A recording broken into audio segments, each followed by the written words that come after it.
તમારું સ્વાગત છે મારી ચેનલ શ્રી હરિ રસોઈ ઘરમાં। આજે આપણે બનાવીશું ચોમાસામાં વરસાદ આવે અને ઓછી મહેનતમાં કંઈ ચટપટું અને સુપર ટેસ્ટી એવું કંઈ ખાવાનું મન થાય તો અહીંયા છે ને સોલ્યુશન। મારા ખ્યાલથી પાણીને ઉકાળવામાં પણ આ ચાટને બનાવવા કરતાં વધારે સમય લાગતો હશે। તો ચાલો સુપર ટેસ્ટી એવી ચટપટી ચાટ બનાવવાનું શરૂ કરીએ। સૌપ્રથમ મેં અહીંયા મીડિયમ સાઇઝના 3 બટેટા લઈ લીધા છે। તેને આપણે બાફવા માટે મૂકી દેવાના છે। આપણા બટેટાને ઓવરકુક નથી કરવાના।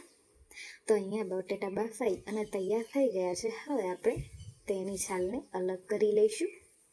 બટેટા બાફતી વખતે તમારે ખાસ એક વાતનું ધ્યાન રાખવાનું કે તમારે 2 સીટી આવે એટલે તરત જ કુકરનું ઢાંકણું ખોલી દેવાનું છે। જો તમે બંધ જ કુકરનું ઢાંકણું રાખશો તો આપણા બટેટા જે છે તે ઓવરકુક પણ થઈ શકે છે। બટેટાની છાલ અલગ થઈ જાય એટલે આપણે તેના કટ કરી લઈશું। તો અહીંયા તમે મોટા પીસીસમાં પણ કટ કરી શકો છો। હું અહીંયા મીડિયમ ચોરસ એવા પીસ કટ કરીશ, બહુ મોટા પણ નહીં અને બહુ નાના પણ નહીં। તો માત્ર તમે બટેટાને બાફીને રાખો અને વેજીટેબલ્સ પહેલાંથી કટ કરીને રાખો તો પાણીને ઉકળવા કરતાં પણ જલ્દી આપણી ચાટ બની અને તૈયાર થઈ જાય છે। હવે આ રેડી કરેલા બટેટાની અંદર આપણે કોર્નફ્લોર અથવા તો મેદો મિક્સ કરી લઈશું। થોડો ડસ્ટ કરતા જઈશું અને સારી રીતે કોટિંગ થાય એવી રીતે મિક્સ કરી લઈશું। હવે મેં અહીંયા કઢાઈમાં 1/4 કપ જેટલું તેલ ગરમ કરવા માટે મૂક્યું છે। તેની અંદર આપણે બટેટાને એડ કરી દેવાના છે। કઢાઈની અંદર જેટલા સમય એટલા જ બટેટા આપણે એડ કરવાના છે। બટેટાને કઢાઈની અંદર એડ કર્યાના બાદ આપણે તરત જ ચમચા વડે ચલાવવાનું નથી, એ વાતનું ખાસ ધ્યાન રાખવાનું। 1 મિનિટ સુધી તેને તળાવા દેવાનું અથવા તો ઉપર હલકું એવું ગોલ્ડન બ્રાઉન જેવું દેખાય ત્યારે જ આપણે ચમચા વડે તેની સાઈડ્સને ચેન્જ કરવાનું। બધી જ સાઈડથી ક્રિસ્પી ગોલ્ડન બ્રાઉન એવું આપણા બટેટાની અંદર કલર આવે ત્યાં સુધી જ આપણે તેને ફ્રાય કરવાના છે। તમારે ફ્રાય ન કરવા હોય તો તમે એમને તવાની ઉપર બટેટાને સેલો ફ્રાય કરી અને પણ લઈ શકો છો।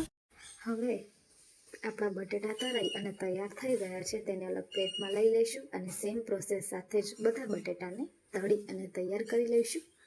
તો અહીંયા રેડી કરેલા બટેટામાંથી સુપર ઇઝી ચટપટી ચાટ બનાવવા માટે એક બાઉલની અંદર આપણે બટેટા એડ કરી દેવાના છે। ત્યારબાદ ઝીણું ચોપ કરેલું આપણે વેજીટેબલ્સ એડ કરી દઈશું। તેનામાં મેં ડુંગળી, લીલા મરચાં, ટમેટા એડ કર્યા છે, સાથે જ ગ્રીન ચટણી એડ કરી દઈશું।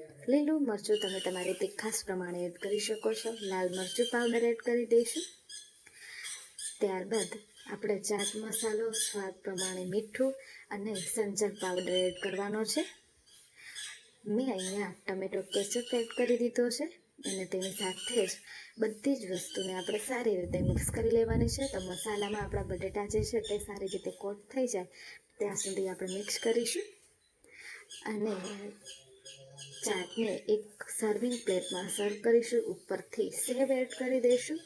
તો અહીંયા તૈયાર છે સુપર ટેસ્ટી ઇઝી ચટપટી પટેટો ચાટ। તો તમને મારી આ ઇન્સ્ટન્ટ પટેટો ચાટની રેસીપી કેવી લાગી એ મને જરૂરથી જણાવજો। આજ માટે આટલું જ, ફરી મળીશું નવી રેસીપી સાથે।